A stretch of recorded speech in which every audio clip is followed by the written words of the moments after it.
We need here the most vested powers to be part of it. Number one, the government is the largest payer. So the governments want to reduce expenses. And when you pay for 83% of surgeries that shouldn't have been performed, I think you have a legitimate reason not to want to pay. Now, professional liability insurance companies should be most interested by such an agency. Think about it. You reduce errors and complications.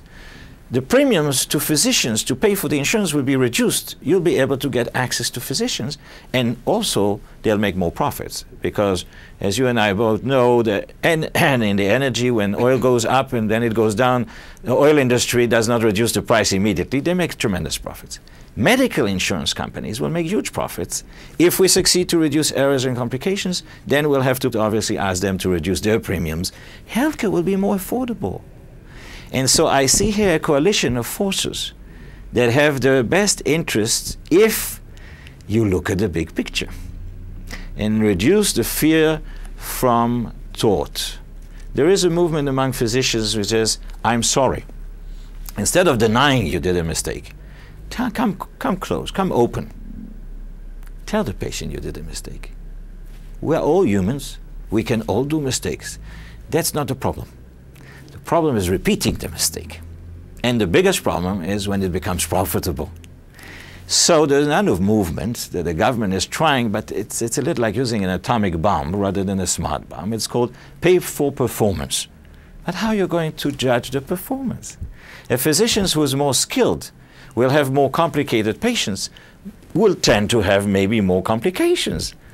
But that's because of the nature of the practice. So what is the resolve? The resolve is to have a pool of individuals that don't have. We have almost 1 million physicians in the country. So like a panel? Yes. If you take, let's say, a case, let's say this is a medical chart.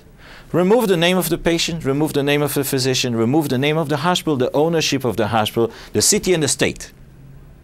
Now I have a generic textbook case. I present that to 11 healthcare providers. Let's say that this is an obstetrician gynecologist care. I would want, let's say, 7 out of 11 to be obstetrician gynecologists. But I may want to have 1 nurse, 1 pharmacist, 1 anesthesiologist, maybe a management, okay? I want to know if this physician is in imminent danger. Should that physician's privileges be suspended right away? Yes or no? I don't think it will take me more than 5 minutes to make a decision once I finish reading the chart. Is this a physician that's in imminent danger or not?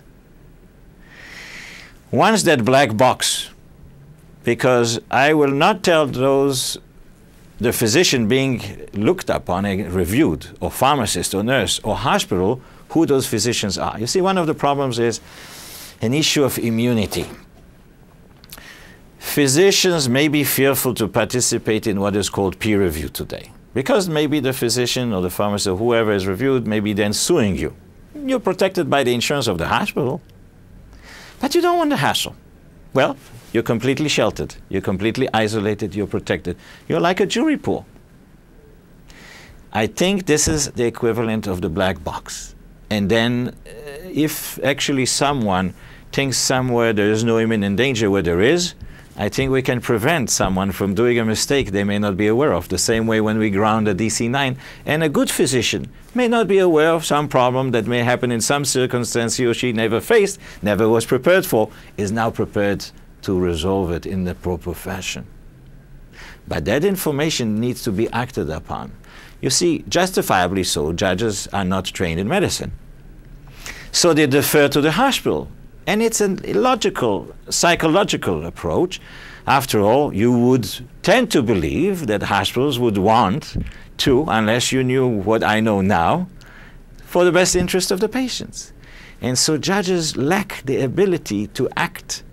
From fear, they will put back a physician in the hospital that will be negligent and don't want that on their conscience.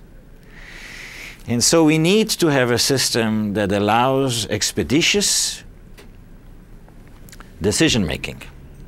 And if the management of the hospital is at fault, the management needs to be replaced. And that's what your website's all about, and that's what your plank is, and this is your movement. It sounds like the basic thing in closing is education. Yes. That people just really are not aware of this.